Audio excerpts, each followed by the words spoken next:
Hello everyone, this is Shaili Gulati. Welcome back to my YouTube channel Great Door. कैसे हैं आप सभी लोग? बढ़िया हो? क्लासेस में कोई दिक्कत तो नहीं हो रही है आप लोगों को? कोई कन्फ्यूज़न, कोई डाउट, कोई क्वेश्चन अगर माइंड में आ रहा हो तो प्लीज़ आप कमेंट बॉक्स में पूछ सकते हैं। कोई भी क्लास से रिलेटेड हो, चाहे फर्स्ट क्लास हो, 10th क्लास हो, 100th क्लास हो, कोई भी, स्टार्टिंग से लेके अभी तक जितनी भी क्लासेस हुई हैं, हम काफ़ी सारा सिलेबस ऑलमोस्ट हम कह सकते हैं हम कवर अप कर चुके हैं और बहुत कुछ बचा भी है। मैं ये नहीं कहूँगी कि हम बिल्कुल एंड पे आ गए, बट हम काफ़ी कुछ पढ़ चुके हैं और काफ़ी कुछ बचा भी है जो हम जल्दी से कंप्लीट भी करेंगे। और अगर किसी क्लास में कोई कन्फ्यूज़न हो, कोई क्वेश्चन अगर माइंड में आता हो तो आप कमेंट बॉक्स में पूछ सकते हैं। कोई भी हो क्लास का, चाहे आप सीटेड लर्नर हो, चाहे आप मेरे एल टी ग्रेड के हो तो प्लीज़ पूछेगा। और अगेन यही कहूँगी कि प्लीज़ रिटन एग्ज़ाम की प्रैक्टिस स्टार्ट कर दीजिए। कंपटीशन बहुत है और जॉब चाहिए तो भाई तैयारी तो ज़बरदस्त होनी चाहिए। तो प्लीज़ यही कहूँगी, नोट्स साथ साथ बनाते चलो, प्रैक्टिस स्टार्ट कर दो अभी से क्वेश्चंस की। अभी कोई स्पेसिफिक डेट नहीं आई, बट कभी भी अनाउंस हो सकती है, तो लापरवाही नहीं कर सकते। अच्छा ये बताइए, लाइव डिस्कशन होना चाहिए या नहीं होना चाहिए? मुझे कमेंट बॉक्स में बताइए, क्या हमें लाइव डिस्कशन करना चाहिए एग्ज़ाम से रिलेटेड, या वैसे ही इंट्रैक्शन होना चाहिए या नहीं होना चाहिए? कमेंट बॉक्स में बताइएगा, फिर देखते हैं, प्लान करते हैं कब होना चाहिए। वैसे पॉसिबिलिटीज़ यही है कि देखो, बाकी डेज तो आप जानते हैं मंडे टू फ्राइडे क्लासेस होती हैं, संडे को किसी दिन हम लाइव डिस्कशन कर सकते हैं। पहले से मैं आपको इन्फॉर्म कर दूंगी, अपडेट मिल जाएगी। न्यू लर्नर हो, अभी तक चैनल को सब्सक्राइब नहीं किया तो प्लीज़ सब्सक्राइब कर दो, ताकि अपडेट्स और नोटिफिकेशन टाइम टू टाइम आपके पास पहुंचते रहें। और प्रीवियस क्लासेस को स्किप हो गई हो, नहीं देखी हो तो प्लीज़ अटेंड कर लीजिएगा। प्लेलिस्ट बनी हुई है, आप जानते हैं, एल्टीग्रेड बायोलॉजी बाय शैली गुलाटी, और उसमें आपको सारी क्लासेस मिलेंगी स्टार्टिंग से लेके अभी तक की, और अटेंड कर लीजिएगा। तो आज हम बात करने वाले हैं, देखते हैं किसके बारे में, ट्रांसपोर्ट ऑफ गैसेस के बारे में। गैसों का परिवहन कह सकते हो, है ना, परिवहन यानी ट्रांसपोर्ट। तो चलो स्टार्ट करें, और नोट्स बनाते चलना, कन्फ्यूज़न हो तो कमेंट बॉक्स में पूछ लेना। Our respiratory system not only helps in exchange of gases but also in their transport through blood. यानी हमारा जो रेस्पिरेटरी सिस्टम है, ये सिर्फ गैसों के आदान प्रदान में मदद ही नहीं करता, बल्कि और भी बहुत कुछ करता है। जैसे वो करता है क्या? ट्रांसपोर्ट करता है। किसके ज़रिए? ब्लड के ज़रिए, यानी रक्त के माध्यम से ये क्या करते हैं? ट्रांसपोर्ट भी करते हैं, परिवहन भी करती हैं। ठीक है ना? ये हो गया आपका गैसों का परिवहन। श्वसन प्रणाली बोलते हैं रेस्पिरेटरी सिस्टम को, आप लोग जानते हैं, मैं फिर भी यहाँ लिख देती हूँ, न्यू लर्नर हूँ। पहले तो मैं यही कहूँगी, पुरानी क्लासेस आप प्लीज़ जो हो चुकी हैं वो अटेंड करिए। तो जो हमारा रेस्पिरेटरी सिस्टम है, ये क्या करता है? सिर्फ गैसों का आदान प्रदान ही नहीं करता, सिर्फ O2 और CO2 जो हमारा गैसेस का एक्सचेंज हो रहा है, सिर्फ वही नहीं करता, बल्कि क्या करता है? But also in the transport through blood, transport में भी क्या हो रहा है भाई? ब्लड के ज़रिए क्या हो रहा है? परिवहन भी करता है। ये यहाँ पे मेंशन कर देती हूँ, सिर्फ नेक्स्ट पेज पे मेंशन करती हूँ प्रॉपर वे में, ताकि आप कंफ्यूज ना हो। हमारा, ये हम कह सकते हैं, हमारी जो श्वसन प्रणाली होती है,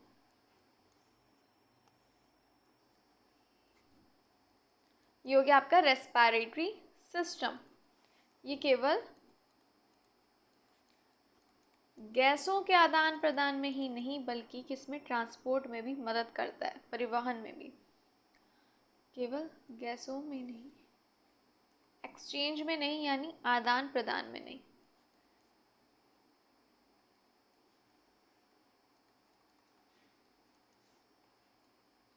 मदद नहीं करती, बल्कि इसमें तो हो ही रहा है, एक्सचेंज तो हो ही रहा है गैसेस का, साथ ही साथ क्या हो रहा है? ट्रांसपोर्ट हो रहा है ब्लड के जरिए।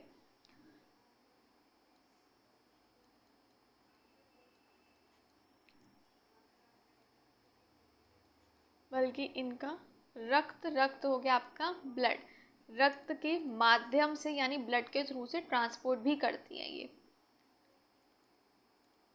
हिंदी में इसलिए लिखती हूँ क्योंकि हमारे हिंदी लर्नर्स भी हैं, तो दोनों का हमें ध्यान रखना ज़रूरी है ना, के माध्यम से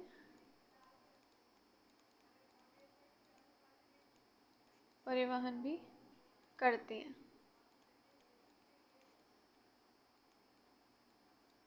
नोट कर लीजिए। फिर से बता रही हूँ, हमारे रेस्पिरेटरी सिस्टम जो श्वसन प्रणाली है केवल एक्सचेंज ऑफ गैसेस ही नहीं करती, बल्कि क्या करती है, ब्लड के जरिए ट्रांसपोर्ट भी करती है, यानी परिवहन भी करती है। यहाँ तक क्लियर हो गया ना? चलो आगे बढ़ते हैं। Transport of oxygen, only approx 3% of oxygen is है ये, है ना, इज है ये। यहाँ पे ना मैं करेक्ट कर देती हूँ, इज होगा ये, इज होगा, ओके। चलो अच्छा, एक चीज़ ये समझाने से पहले मैं आपको बता दूँ, एक सेकेंड, ये चीज़ देखो हमारी रह गई पढ़ने के लिए। टू मेन गैसेस जो होती हैं उनका आदान प्रदान होता है, यानी एक्सचेंज होता है, ट्रांसपोर्ट होती हैं। जो दो मुख्य गैस वो होती हैं आपकी ऑक्सीजन एंड कार्बन डाइऑक्साइड। ये चीज़ आप लोग जानते हैं, हम ऑलरेडी बहुत टाइम से पढ़ते हुए आ रहे हैं। Both use plasma plus RBCs plus haemoglobin for transport. तो सिंपली आप कह सकते हो कि दोनों का जो परिवहन होता है वो प्लाज्मा, रेड ब्लड सेल्स हो गए आपके, आरबीसी हो गए, और हीमोग्लोबिन द्वारा होता है। क्लियर है या नहीं? क्लियर। चलो अब हम बात कर रहे थे किसकी, ट्रांसपोर्ट ऑफ ऑक्सीजन की। तो only approx 3% is dissolve directly in plasma.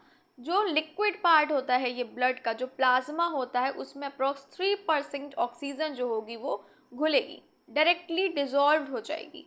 Clear है या नहीं है? केवल लगभग 3% जो ऑक्सीजन है प्लाज्मा में घुली रहती है। बाकी की 97% अप्रॉक्स जो ऑक्सीजन होगी वो किसके द्वारा कैरीड होगी, बाय हीमोग्लोबिन, और वो कहाँ प्रेजेंट होगा, आरबीसी में। क्लियर है या नहीं है, बताओ। यहाँ पे लिख रही हूँ मैं, लगभग कितना हो गया आपका, अप्रॉक्स 97% जो ऑक्सीजन होगी वो आपका HB यानी हीमोग्लोबिन द्वारा आपके आरबीसी में ले जाई जाती है।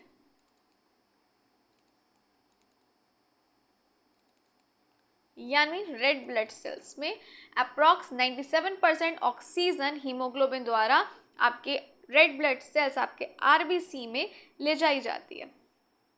क्लियर है? बढ़ा जाए आगे। Haemoglobin and oxy haemoglobin. Haemoglobin is a red coloured iron protein in RBC. ये चीज़ हम जानते हैं कि हीमोग्लोबिन क्या है, एक रेड कलर्ड आयरन प्रोटीन है आरबीसी में। Each hemoglobin molecule can carry 4 oxygen molecules and form oxyhemoglobin। हर एक जो हीमोग्लोबिन अणु होगा, जो मॉलिक्यूल होगा, वो कैरी करेगा 4 ऑक्सीजन अणु यानी मॉलिक्यूल्स, और फॉर्म करेगा ऑक्सीहीमोग्लोबिन। आप इस तरीके से इसे लिख सकते हैं। ये हो जाएगी इसकी रिएक्शन, और प्लीज़ इसे जल्दी से अब आप कर लीजिए नोट, जल्दी से इसको नोट कर लीजिए। यानी हर एक हीमोग्लोबिन मॉलिक्यूल जो होगा वो बांध सकता है एक्चुअली 4 ऑक्सीजन मॉलिक्यूल्स को। क्लियर है या नहीं है, बताइए। हीमोग्लोबिन क्या है, एक लाल रंग का क्या है, एक आयरन प्रोटीन है आरबीसी में, और हर एक हीमोग्लोबिन मॉलिक्यूल बांध सकता है, फिर से कह रही हूँ, बांध सकता है 4 ऑक्सीजन अणुओं को यानी मॉलिक्यूल्स को, और फॉर्म करेगा क्या, ऑक्सीहीमोग्लोबिन। ये रिएक्शन प्लीज आप नोट कर लीजिए।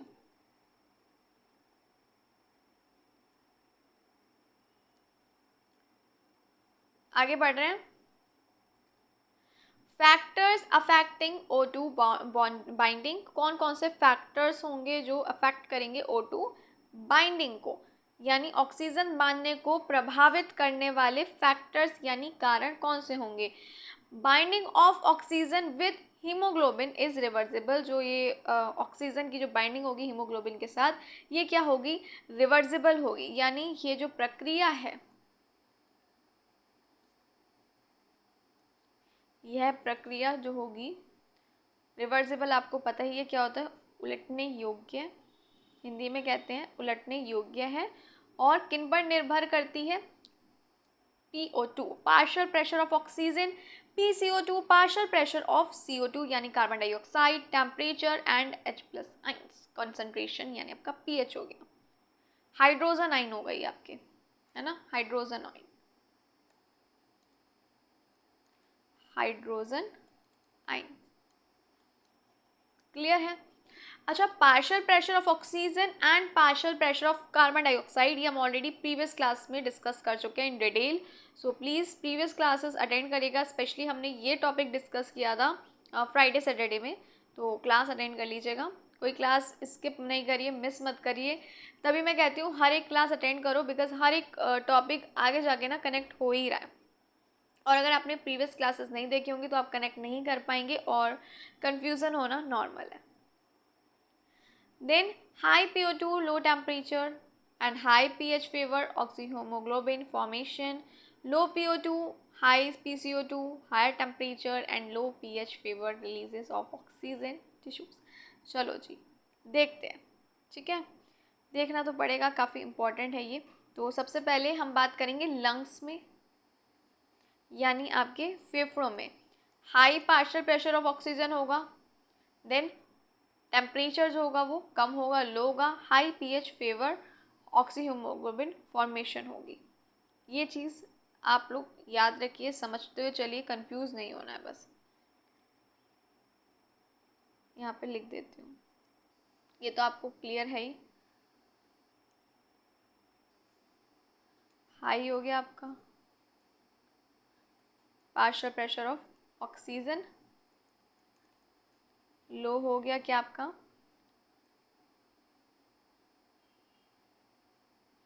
PCO2। अगर पार्शियल प्रेशर ऑफ ऑक्सीजन इसमें क्या होगा, हाई होगा लंग्स में, और पार्शियल प्रेशर ऑफ ऑक्सीजन होगा इसमें लो, टेम्परेचर भी क्या होगा लो, और जो pH होगा वो होगा हाई। इससे क्या होगा, ये क्या होगा, हाई pH क्या होगा, ऑक्सीजन जो होगी वो बंधती है, बाइंड होती है ना। क्लियर है? अगर हम बात करें टिश्यूज़ में तो low partial pressure of oxygen होगा, high pressure of partial pressure of carbon dioxide होगा, हाई टेम्परेचर होगा, और low pH favour releases of oxygen. यहाँ पे जो होगी ऑक्सीजन क्या होगी, वो रिलीज होगी। बट इन लंग्स ऑक्सीजन का भी हमने जो पढ़ा क्या होगा, अगर high partial pressure of oxygen होगा तो low partial pressure of carbon dioxide होगा, लो टेम्परेचर होगा और हाई पीएच होगा, ऑक्सीजन बंधती है। But in tissues, low partial pressure of oxygen, high partial pressure of carbon dioxide, higher temperature and low pH favor होगा, तो क्या होगा, इससे रिलीज होगा ऑक्सीजन। क्लियर है यहाँ तक की बात या नहीं? ऑक्सीजन छोड़ती है और ऊपर हमने क्या पढ़ा, ऑक्सीजन बंधती है। अब बारी आ जाती है आपके ऑक्सीजन डिसोसिएशन कर्व की। If we plot percent saturation of haemoglobin with oxygen versus partial pressure of oxygen, we get a sigmoid curve, यानी आपका S shaped curve. Let's see क्या होता है जब हम हीमोग्लोबिन में शॉर्ट में लिख रही हूँ, ठीक है, हीमोग्लोबिन में बंधी ऑक्सीजन को, ऑक्सीजन परसेंट कह सकते हो, ऑक्सीजन परसेंट को PO2 के खिलाफ, पार्शियल प्रेशर ऑफ ऑक्सीजन के खिलाफ ग्राफ पर बनाते हैं।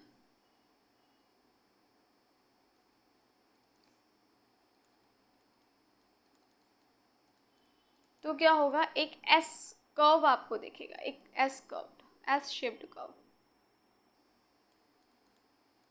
एस शेप्ड, और आप क्या कह सकते हैं इसको, सिग्मॉइड कर्व, सिग्मॉइड शेप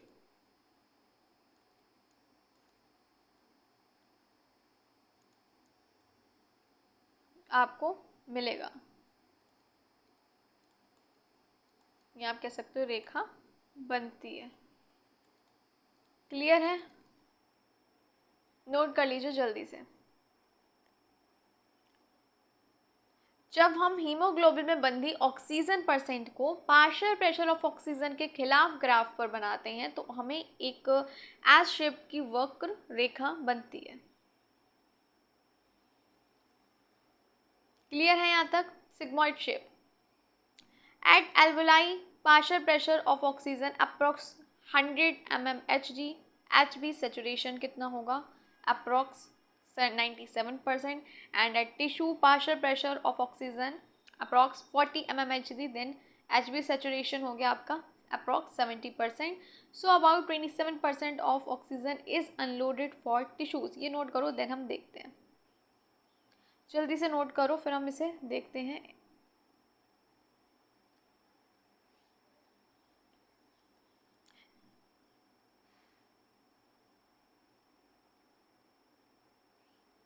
जल्दी से कर लीजिए। देखिए एट एल्वोलाई अगर PO partial pressure of oxygen approx कितना है आपका? ये 100 mmHg हो गया। Hg हेमोग्लोबिन सैचुरेशन हो गया आपका 97%। और टिश्यूज़ में partial pressure of oxygen approx 40 mmHg and haemoglobin saturation हो गया आपका अप्रॉक्स 70%। तो क्या होगा? 27% अबाउट जो ऑक्सीजन है वो टिश्यूज़ में छोड़ दी जाती है। लगभग 27% ऑक्सीजन आपकी टिश्यूज़ में छोड़ दी जाती है। नेक्स्ट देखते हैं आपके कर्व शिफ्ट्स। फर्स्ट आ जाता है आपका मोर इफेक्ट राइट शिफ्ट जो हो गया HB, यानी आपका haemoglobin releases more O2 at high CO2 and high temperature low pH। Right shift जो हो गया आपका, जब क्या होता है CO2 क्या होता है? ज़्यादा होता है, टेम्परेचर ज़्यादा होता है और लो होता है आपका pH। तो क्या होगा? आपका हीमोग्लोबिन ज़्यादा ऑक्सीजन रिलीज़ करता है, अधिक O2 छोड़ता है। लेफ्ट शिफ्ट हो गया, हीमोग्लोबिन क्या करेगा? होल्ड करेगा ऑक्सीजन को टाइटली। लो CO2 होगा, लो टेम्परेचर होगा, बट हाई pH होगा। ज़्यादा कसकर पकड़ता है हीमोग्लोबिन तब O2 को। क्लियर है यहाँ तक? बढ़ा जाए। देन अब बारी आ जाती है आपकी ट्रांसपोर्ट ऑफ कार्बन डाइऑक्साइड, यानी कार्बन डाइऑक्साइड के परिवहन की। Tissues produce carbon dioxide during respiration. It is transported in blood in 3 forms. जो टिश्यूज़ होंगे वो प्रोड्यूस करेंगे कार्बन डाइऑक्साइड रेस्पिरेशन के दौरान, और ये ट्रांसपोर्ट होगी ब्लड में 3 फॉर्म्स में। क्लियर है या नहीं है? 3 रूपों में ले जाया जाता है यह रक्त में। फर्स्ट आ जाता है डिजॉल्व इन प्लाज्मा। प्लाज्मा में घुला होगा approx 7%। CO2 is soluble in water, some directly dissolve in plasma. क्या होता है? CO2 जो होता है कार्बन डाइऑक्साइड पानी में घुलनशील होता है, और कुछ जो होते हैं डायरेक्टली प्लाज्मा में क्या होते हैं? डिजॉल्व होते हैं, सीधा प्लाज्मा में रहते हैं। सेकेंड फॉर्म आ जाएगी एज कार्बामिनो हीमोग्लोबिन। अप्रॉक्स होगा 20-25%। CO2 binds with hemoglobin at different size than O2. It means क्या हुआ? जो आपका हीमोग्लोबिन हो गया इसमें, सॉरी CO2, यानी आपका कार्बन डाइऑक्साइड हीमोग्लोबिन से जुड़ता है ऑक्सीजन से अलग साइड पर।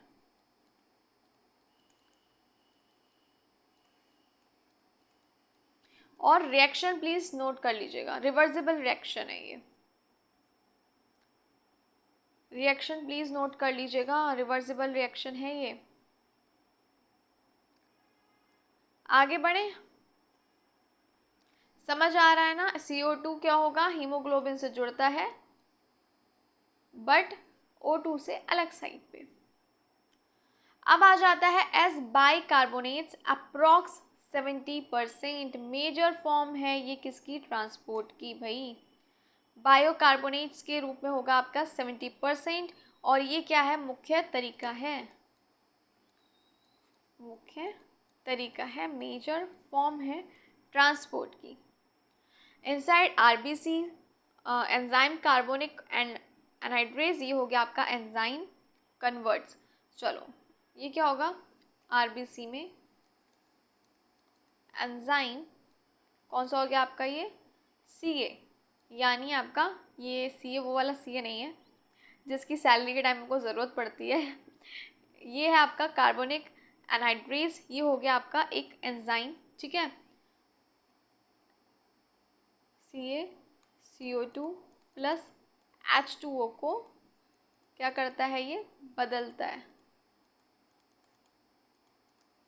क्लियर है? बताइए, यहाँ तक क्लियर है? कोई कंफ्यूजन, कोई डाउट है तो बताओ। एज बाइकार्बोनेट्स होगा अप्रॉक्स 70%, मुख्य तरीका है, मेजर फॉर्म है कहाँ, इनसाइड आरबीसी। एंजाइम जो होगा आपका कार्बोनिक एनहाइड्रेज सी जो होगा वो क्या करेगा, वो कन्वर्ट करेगा। ये रिएक्शन कृपया करके नोट कर लीजिए। CO2 प्लस H2O को बदलेगा H2O3। रिवर्सिबल रिएक्शन है, ये चीज़ प्लीज़ याद रखना, फिर से कह रही हूँ।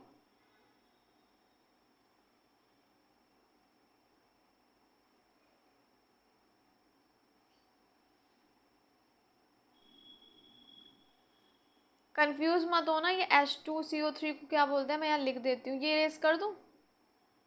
चलो, ये तो वही हो गया आपका कार्बन डाइऑक्साइड CO2, है ना। CO2 हो गया आपका क्या, कार्बन डाइऑक्साइड। आपको पता ही है, आप बहुत अच्छे से जानते हैं, समझदार हैं आप। एक मिनट रुको, थोड़ा क्लियर लिख दूँ। CO2 आपको पता ही है कार्बन डाइऑक्साइड होता है। H2 आपको पता ही है वाटर होता है। H2 आपको पता है वाटर हो गया। और कौन सा एंजाइम की उसमें हो रहा है, कार्बोनिक एनहाइड्रेस, ये चीज़ आपको मैं बता चुकी हूँ। देन H2O3, ये क्या हो गया, ये हो गया आपका कार्बोनिक एसिड। ये आपको पता ही है, ये हो गया आपका हाइड्रोजन आइन। और ये क्या हो गया आपका बाइकार्बोनेट आइन।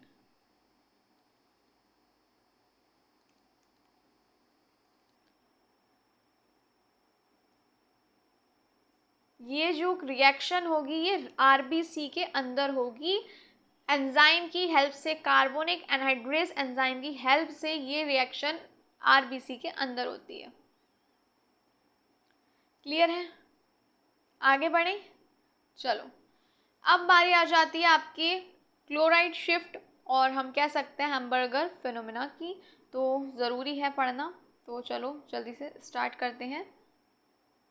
तो चलो, पेन ले लिया मैंने, और नोट्स प्लीज़ फिर से कह रही हूँ साथ बनाते चलना। When bicarbonate ion moves out of RBC into plasma it carries negative charge. क्या होता है जब बाइकार्बोनेट आयंस जो होंगे वो आरबीसी से बाहर आ जाएंगे, moves out of RBC into plasma. यहाँ पे मेंशन कर देती हूँ, नोट करते चलो। सिंपली क्या होता है, नेगेटिव चार्ज कैरी करते हैं, फिर कह सकते हो नेगेटिव चार्ज ले जा सकते हैं। तो जब आपके बाइकार्बोनेट आयन होगा, ये मैंने अभी बताया था, इसे बाइकार्बोनेट आयन कहेंगे, आरबीसी से बाहर प्लाज्मा में जाते हैं, प्लाज्मा में जाते हैं, तो ये क्या कैरी करते हैं, ये कैरी करते हैं निगेटिव चार्ज को। निगेटिव चार्ज ले जाए जाते हैं मेंटेन करने के लिए इलेक्ट्रिकल न्यूट्रलिटी। क्लोराइड आयंस जो होंगे वो एंटर करेंगे आरबीसी में। क्लियर है यहाँ तक? इलेक्ट्रिकल न्यूट्रलिटी मेंटेन करने के लिए क्लोराइड आयंस जो होंगे वो एंटर करेंगे आरबीसी में। क्लियर है या नहीं है? फिर से बता रही हूँ, क्या होता है जब आपके बाइकार्बोनेट आयन आरबीसी से बाहर प्लाज्मा में जाते हैं तो वो कैरी करते हैं नेगेटिव चार्ज।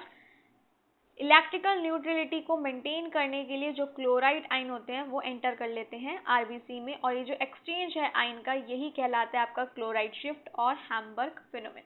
क्लियर? और ये काफ़ी इम्पॉर्टेंट है CO2 ट्रांसपोर्ट स्मूथली ब्लड में होने के लिए। क्लियर है या नहीं? Important for smooth CO2 transport in blood, CO2 यानी कार्बन डाइऑक्साइड ट्रांसपोर्ट जो होगा ब्लड में, उसके लिए स्मूथ हो, उसके लिए काफ़ी ज़रूरी है, इम्पॉर्टेंट है। नेक्स्ट आ जाता है आपका CO2 releases at lungs, reverse reaction है, और क्या होगा, सिंपली कहो फेफड़ों पर CO2 का उत्सर्जन, है ना। चलो, एल्वोलाई की बात कर लें अगर हम पहले, at alveoli low partial pressure of carbon dioxide होगा तो हाई होगा partial pressure of oxygen. Bicarbonate ion enters RBC, जो बायोकार्बोनेट हो गए आपकी वो एंटर करेंगे आरबीसी में, फॉर्म करेंगे CO2 प्लस H2O वे कार्बोनिक एनहाइड्रेस, ये वही एंजाइम है जो भी जिसके बारे में हमने लास्ट में पढ़ा है। देन आपका कार्बामिनो हीमोग्लोबिन जो होगा वो टूटेगा और रिलीज करेगा carbon dioxide. Dissolved CO2 also diffuses out, जो क्या होगी आपकी डिजॉल्व्ड CO2 हो गई। देखो सिंपली धीरे धीरे स्टेप बाय स्टेप चलते हैं। पहले तो आपका ये चीज़ ध्यान रखना है, एल्वेलाई में क्या होगा, अगर लो आपका है partial pressure of carbon dioxide, then क्या हो गया आपका हाई होगा पार्शियल प्रेशर ऑफ ऑक्सीजन। फिर उसके बाद आपके बायोकार्बोनेट एंटर करेंगे आरबीसी में और बनाएंगे CO2 प्लस H2O, ठीक है ना। ये बनता है आपका जब बायोकार्बोनेट आयन जो होंगे एंटर करेंगे आरबीसी। देन क्या होगा आपका जो है कार्बामिनो हीमोग्लोबिन जो है वो टूट कर छोड़ेगा कार्बन डाइऑक्साइड यानी आपका CO2, ठीक है। उसके बाद मेंशन है dissolved CO2 also diffuses out. It means क्या हुआ, प्लाज्मा में घुला जो कार्बन डाइऑक्साइड होगा, मैं यहाँ मेंशन कर रही हूँ साथ साथ प्लीज नोट कर लेना, प्लाज्मा में घुला कार्बन डाइऑक्साइड भी बाहर निकल जाता है एक्चुअली बाहर निकल जाता है। दिस CO2 इज एक्सेल्ड आपको पता ही है, इनहेलेशन एक्सहेलेशन हम ऑलरेडी सबसे पहले हमने इसी के बारे में बात करी थी, है ना। नोट कर लो, मैं तब तक पेन का कलर थोड़ा चेंज कर लूँ। इसी तरह क्या होता है आपका जो CO2 हो गया आपका कार्बन डाइऑक्साइड हो गया, ये बाहर जाता है, एक्सहेलेशन होता है। क्लियर है या नहीं। तो हम सांस लेते हैं, इनहेलेशन सांस छोड़ रहे हैं, उसके साथ CO2 बाहर चला जाता है इस तरीके से। बताओ अब कोई दिक्कत यहाँ तक में है तो बताओ, बढ़े आगे। चलिए अब बारी आ जाती है किसकी, आपके रेगुलेशन ऑफ रेस्पिरेशन की, यानी श्वसन का नियंत्रण।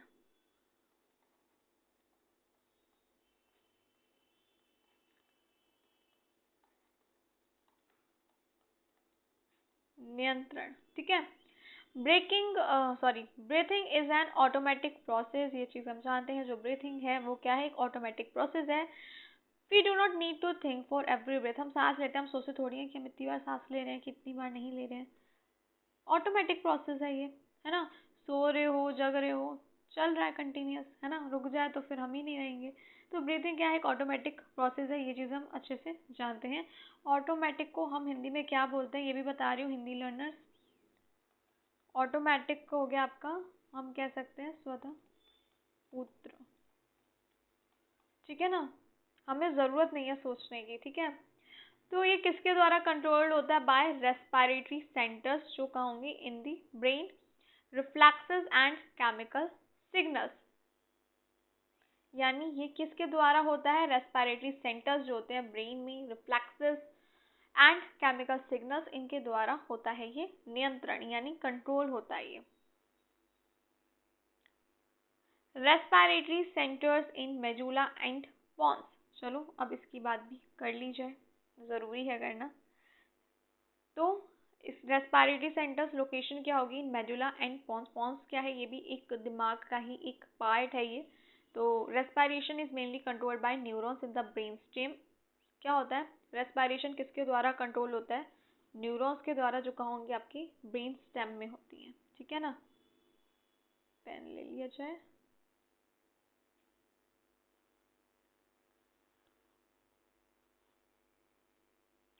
चलिए तो लोकेशन क्या हो गई आपकी मेडुला एंड पॉन्स। पॉन्स जो होगा ये भी क्या होता है, मेडुला का ब्रेन का ही एक हिस्सा होता है।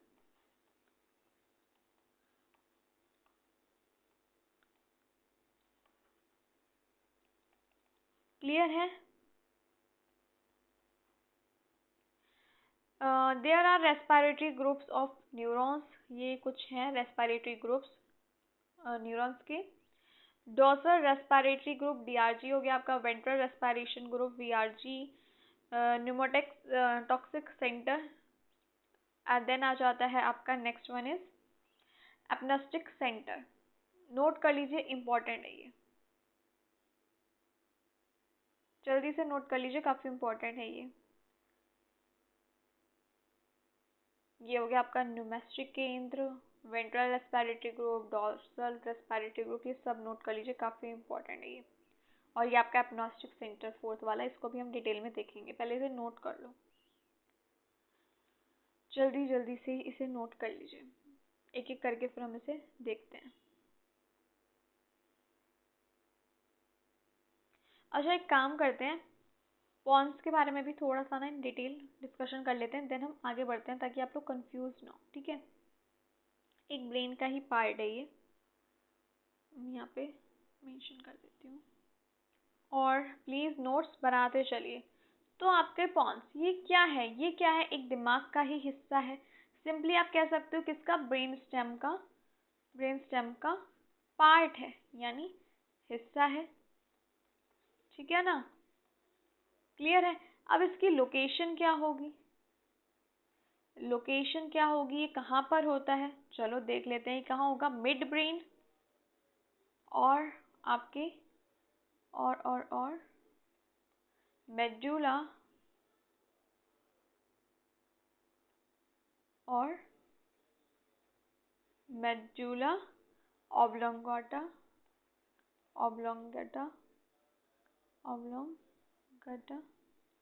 की मिड में, यानी बीच में, क्लियर है।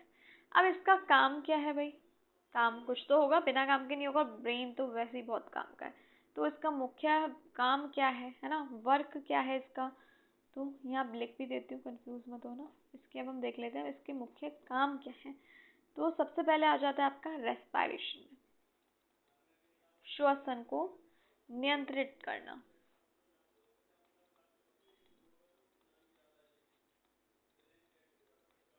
क्लियर है। अच्छा, इसके क्या होता है ना, रेस्पिरेशन को नियंत्रित करना इसका मुख्य काम है, इसके भी क्या होते हैं, दो मुख्य केंद्र होते हैं, तो वो भी मैं आपको बताती हूँ, जिसका नेम मैं अभी ऑलरेडी बता चुकी हूँ आपको, बट हम देखते हैं वो भी।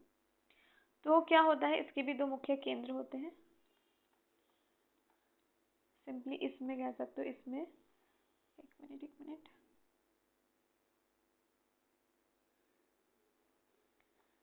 इसमें भी दो क्या होते हैं, मुख्य कह सकते हो, महत्वपूर्ण, इम्पोर्टेंट केंद्र होते हैं। कौन कौन से होते हैं अभी मैं वैसे नेम आपको बता चुकी हूँ, किसी को आइडिया है, बताओ बताओ बताओ बताओ। न्यूमोटैक्सिक सेंटर, वही अभी मैंने बताया था आपको,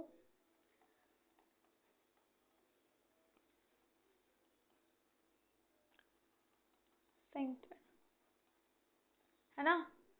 क्या करता है ये भी देख लेते हैं, क्या करता है, श्वसन को छोटा व तेज करता है।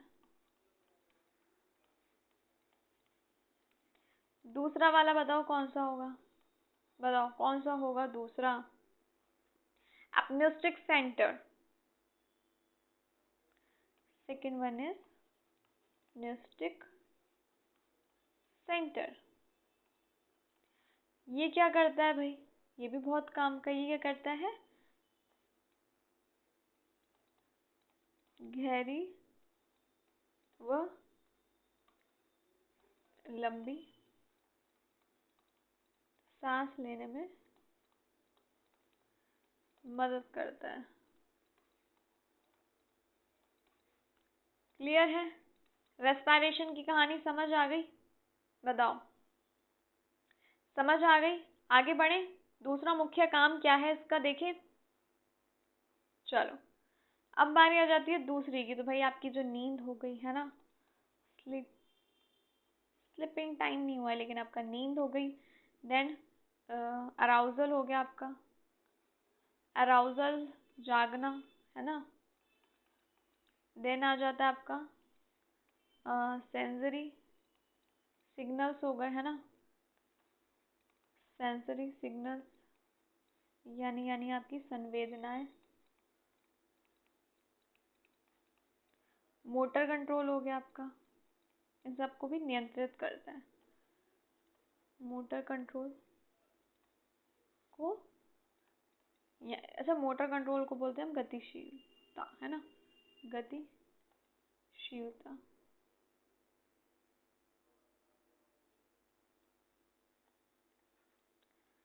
शीलता, ठीक है ना। तो इसको क्या करता है, कंट्रोल करता है, नियंत्रित करना। चलो जी, ये काम भी हो गया। और क्या काम है इसका, देखा जाए। ये नोट कर लो, फिर और देखते हैं, अभी और भी काम है इसके। और काम भी देख लें इसके, ये नोट कर लो। एक काम और है इसका, दिमाग के ऊपरी हिस्से और नीचे वाले हिस्से को जोड़ना। ब्रेन के अपर पार्ट, ऊपरी हिस्सा, कौन सा हो गया आपका, सेरेब्रम, पता ही होगा आपको। और निचला हिस्सा, निचले हिस्से को, निचला हिस्सा कौन सा होगा, बताओ बताओ। मेडुला, और कह सकते हो आप मेडुला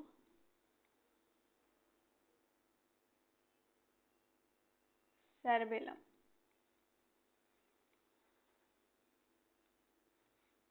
को जोड़ना।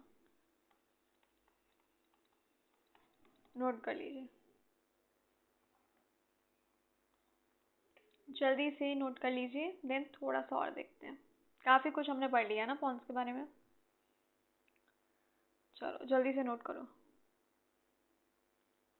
पॉन्स जो है ना, वो दिमाग का क्या है, श्वसन कंट्रोल सिस्टम है, कंट्रोल सेंटर एक्चुअली।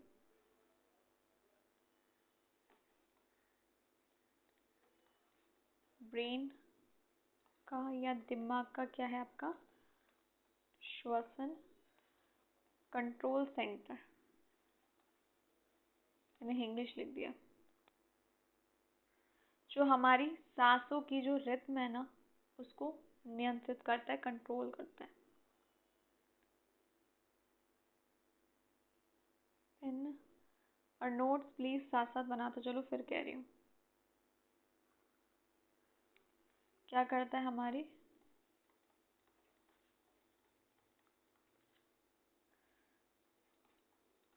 सांसों को, या सांसों की लय जो होती है, यानी आपका रिथम जो होता है,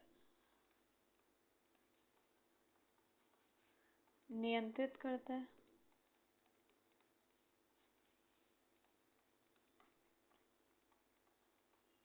और क्या करता है आपके दिमाग के, यानी आपके ब्रेन के जो पार्ट्स हो गए अलग अलग, है ना, अलग अलग हिस्सों को आपस में जोड़ता है, पार्ट्स को जोड़ता है।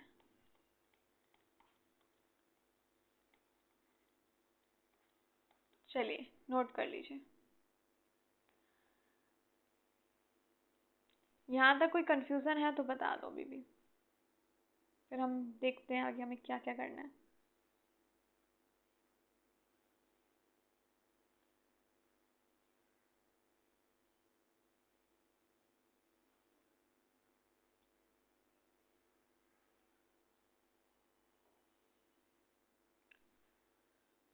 कोई कंफ्यूजन है तो बता दीजिएगा।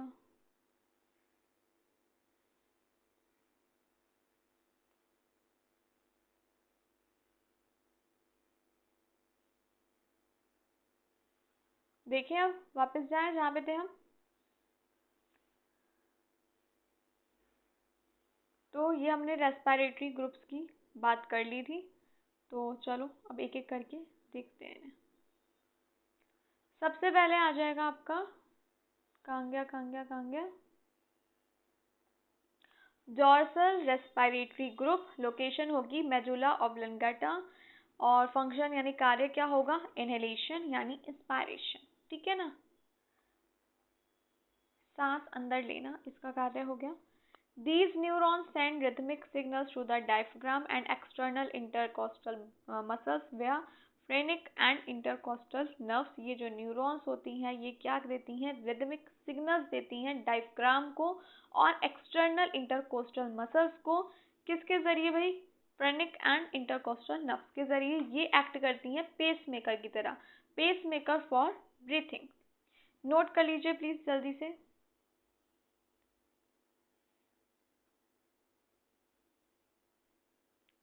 ये जो न्यूरॉन्स होती हैं ये डायफ्राम और एक्सटर्नल इंटरकोस्टल मसल्स वया फ्रेनिक एंड इंटरकोस्टल नर्व्स क्या भेजेंगी, इन्हें भेजती हैं एक संकेत। नोट कर लीजिए। और एक प्रकार का क्या है, पेस मेकर है ब्रीथिंग के लिए, श्वसन के लिए। यहाँ तक कोई कंफ्यूजन है तो बताऊं।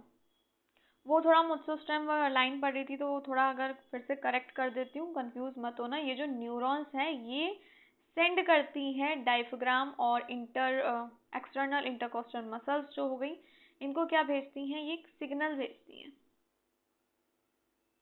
क्लियर है यहाँ तक या नहीं है? एक्सटर्नल इंटरकोस्टल मसल्स और डायफ्राम को ये सिग्नल भेजती हैं और एक्ट करती है पेसमेकर की तरह, ब्रीथिंग का पेसमेकर। देन आ जाता है आपका वेंट्रल रेस्पिरेटरी ग्रुप, लोकेशन होगी मेडुला, फंक्शन होगा कंट्रोल करेंगी फोर्स्ड ब्रीथिंग को। फोर्स्ड ब्रीथिंग आपको पता ही है, जोर से, है ना, जोरदार श्वसन कह सकते हो। ये एक्टिव होंगी जब एक्सरसाइज के टाइम पे, स्ट्रेस हो गया, सिंगिंग के टाइम गाना है, गा रहे हैं हम, एक्सरसाइज करें उस टाइम ये सक्रिय होंगी।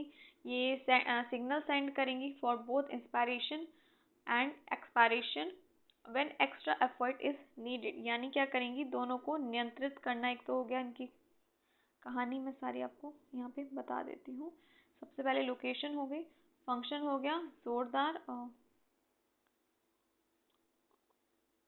फंक्शन हो गया कंट्रोल फोर्स ब्रीथिंग, यानी फोर्स ब्रीथिंग हम जोरदार श्वसन। एक्टिव यानी सक्रिय होंगी, तनाव है, गाना गा रहे हैं, एक्सरसाइज, उसके दौरान। और क्या करेंगी, इंस्पायरेशन और एक्सपायरेशन क्या करेंगी, ये सिग्नल देंगी, यानी दोनों को नियंत्रित करती हैं। ये सिंपली आप जान लो, इंस्पायरेशन और एक्सपायरेशन दोनों को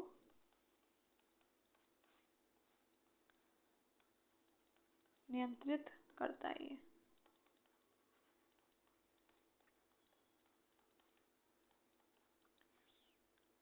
क्लियर है?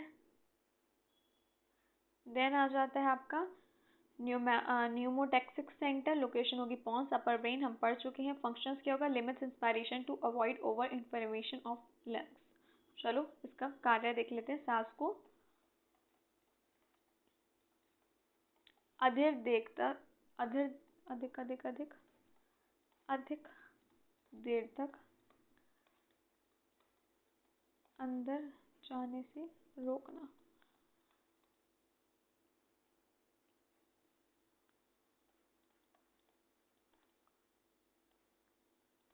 ये क्या करता है, सेंड करता है इनहिबिटरी सिग्नल्स डीआरजी को। ये चीज याद रखना, अवरोधक सिग्नल भेजता है ये डीआरजी को, संकेत भेजता है।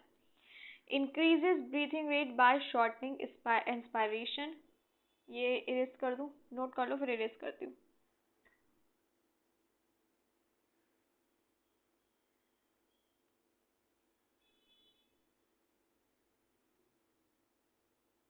ये क्या करता है, इंस्पायरेशन की गति जो है ना वो घटाता है, जिस वजह से जो ब्रीथिंग रेट होता है ना वो बढ़ जाता है। चलो नेक्स्ट हमारा फोर्थ था एपनेस्टिक सेंटर, लोकेशन होगी पॉन्स, लोअर में, और प्रोमोट करेगा डीप और प्रोलॉन्ग्ड इंस्पायरेशन को। ये निचला भाग होगा, ये चीज याद रखना, है ना, गहरी और लंबी कह सकते हो इंस्पायरेशन को बढ़ावा देना। ये जो है बिल्कुल न्यूमोटैक्सिक सेंटर के अपोजिट वर्क करता है। Balance of pneumotaxic and apneustic centres ensures smooth breathing rhythm. यानी ये जो आपका न्यूमोटैक्सिक एंड एपन्यूस्टिक सेंटर मिलकर मतलब इंश्योर करते हैं कि जो ब्रीथिंग रिथम हो वो क्या हो, स्मूथ हो, मिलकर लय को, श्वसन की लय को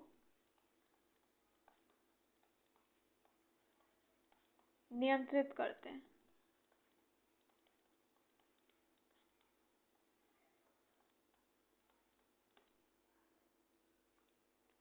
क्लियर है यहाँ तक? बताओ। चलिए आगे बढ़ते हैं। अब बारी आ जाती है आपके केमिकल कंट्रोल ऑफ रेस्पिरेशन की, यानी श्वसन का रासायनिक नियंत्रण। Breathing is strongly influenced by chemical composition of blood, यानी क्या करती है ये, रक्त यानी आपके ब्लड की संरचना यानी कंपोजिशन, एक सेकेंड, संरचना जो होगी, कंपोजिशन जो होगी वो किसे इन्फ्लुएंस करेगी, ब्रीथिंग को। रक्त की संरचना श्वसन को प्रभावित करती है।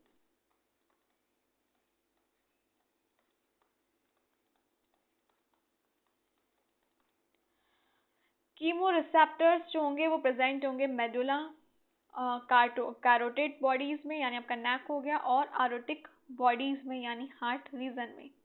डिटेक्ट करेंगे क्या, चलो देख लें यहाँ पे, पहचानते हैं क्या, CO2 का बढ़ना। क्या होगा, ये स्ट्रॉन्गेस्ट स्टिमुलस होगा टू ब्रीथ, यहाँ पे लिखती हूँ सबसे मजबूत उत्तेजना, ठीक है। हाइपर कैप्निया, ये क्या होगा, स्ट्रॉन्गेस्ट स्टिमुलस होगा ब्रीथ, CO2 का बढ़ना, डिटेक्ट करते हैं सबसे मजबूत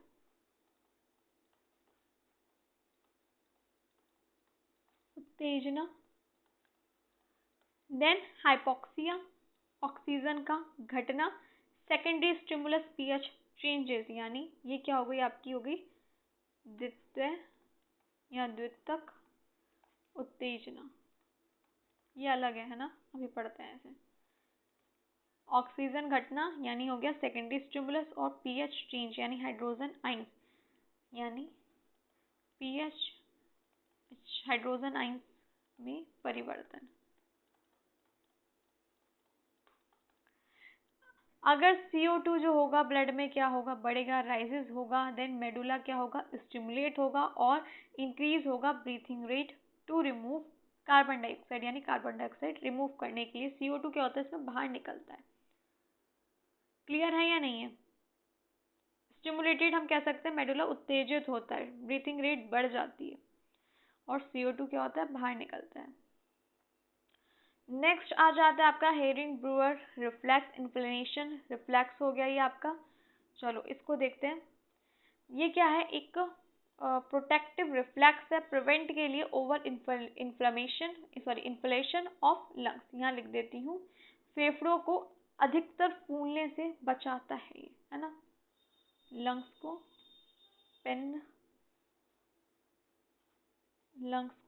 अत्यधिक कह सकते हो, अत्यधिक फूलने से बचाता है।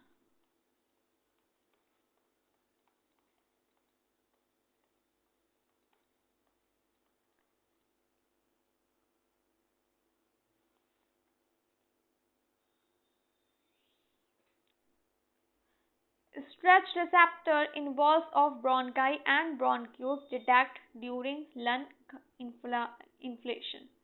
इसका मतलब क्या हुआ, जो आपकी श्वसन नलिकाएं हो गई, श्वसन नलिकाएं या नलिकाओं, कौन कौन सी, ब्रोंकी और ब्रोंक्यूल्स, है ना, एंड ब्रोंक्यूल्स की दीवारें या दीवारों में जो खिंचाव होगा, खिंचाव रिसेप्टर या रिसेप्टर्स यानी स्ट्रेच रिसेप्टर्स पाए जाते हैं।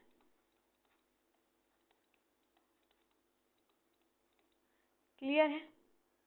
हिंदी में नोट करना चाहो तो कर लो, फिर इंग्लिश वाले को भी टाइम दूंगी।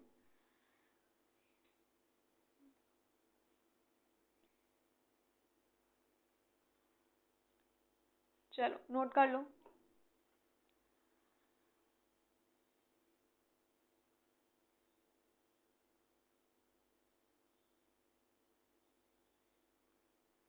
देखो, when lungs expanded too much, यानी जब फेफड़े बहुत ज़्यादा फैलते हैं तो जो स्ट्रेच रिसेप्टर होंगे वो सिग्नल्स देंगे।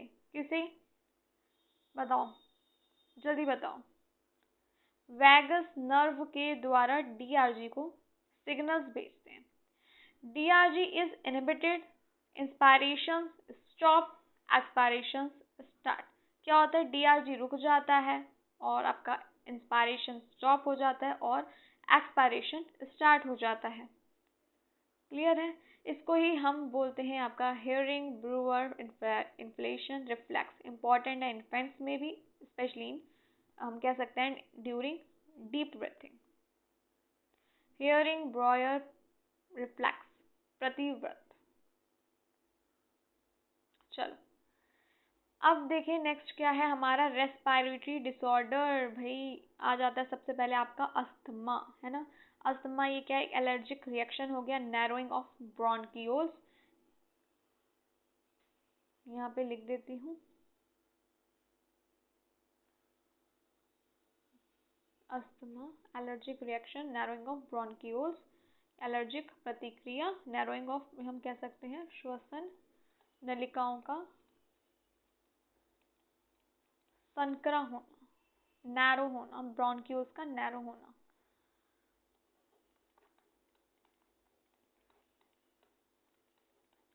इसमें सांस लेने में कठिनाई होती है ना, घबराहट होती है, ये चीज़ हम जानते हैं। जानते हैं नहीं? देन आ जाता है आपका एम्फाइजिमा। एल्वुलर वॉल्स जो होती हैं वो डिस्ट्रॉयड हो जाती हैं और जो गैस एक्सचेंज का एरिया होता है वो कम हो जाता है, रिड्यूस हो जाता है, और ये स्मोकर्स में कॉमन है। नेक्स्ट देखते हैं हम अपना, नेक्स्ट आ जाता है आपका क्रोनिक ब्रोंचिटिस। चलो इसको भी देख लिया जाए, ब्रोंकाइटिस सॉरी, है ना। Information of bronchi, excess mucus होगा, कफिंग होगी, है ना। पार्ट ऑफ सीओपीडी जो होगा, यानी क्रोनिक ऑब्स्ट्रक्टिव पल्मोनरी डिसीज का ये क्या होगा? हिस्सा होगा। चलो देख रहे हैं। देखो, ब्रोंकाई, इन्फ्लामेशन ऑफ ब्रोंकाई, इसका मतलब हो गया आपका ब्रोंकी, सॉरी ब्रोंकी में, या ब्रोंकाई भी बोलते हैं इसको एक्चुअली, में सूजन, अत्यधिक बलगम हो गई और सांस लेने में दिक्कत हो गई, कफ हो गया। क्लियर है या नहीं है? और ये सीओपीडी का हिस्सा है, यानी क्रोनिक ऑब्स्ट्रक्टिव पल्मोनरी डिसीज का ये हिस्सा है। क्लियर है? नोट कर लो। फिर आ जाता है आपका फोर्थ वाला, ऑक्यूपेशनल लंग डिसीज। ये होता है ज़्यादा टाइम तक केमिकल्स या डस्ट में रहना। तो इसका एग्जाम्पल हो गया आपका silicosis, inhalation of silica dust, जो सिलिका डस्ट के अंदर जाने से होता है आपका सिलिकोसिस। देन एस्बेस्टोसिस, ये होगा एस्बेस्टस फाइबर के इनहेलेशन से। नेक्स्ट आ जाता है आपका निमोनिया, इन्फेक्शन है बैक्टीरियल और वायरल, ये चीज़ हम अच्छे से जानते हैं, जीवाणु या किसका संक्रमण? विषाणु का संक्रमण। एल्वोलाई फिल्ड विद फ्लूइड, जो एल्वोलाई है किससे फिल्ड हो जाएगी? फ्लूइड से। गैस एक्सचेंज होगा, इस वजह से अफेक्ट होगा, तरह से भर जाती है आपकी एल्वोलाई। देन सिक्स्थ वन हो गया आपका टीबी, ट्यूबरकुलोसिस। क्यूलोसिस कॉज्ड होता है माइकोबैक्टीरियम ट्यूबरक्यूलोसिस के वजह से। सिम्टम क्या होंगे? कफ आता है, खून के साथ फीवर हो गया, वेट लॉस बहुत हो जाता है। क्लियर है? चलो आज की क्लास यहीं तक थी और मिलती हूँ आपसे फिर कल वही शाम को 6 बजे, और सीटेट लर्नर हो तो अभी 8 बजे हम फिर मिल रहे हैं। चलिए फिर मिलती हूँ आपसे कल की क्लास में, तब तक के लिए bye bye, take care of yourself and your family. Thank you for watching.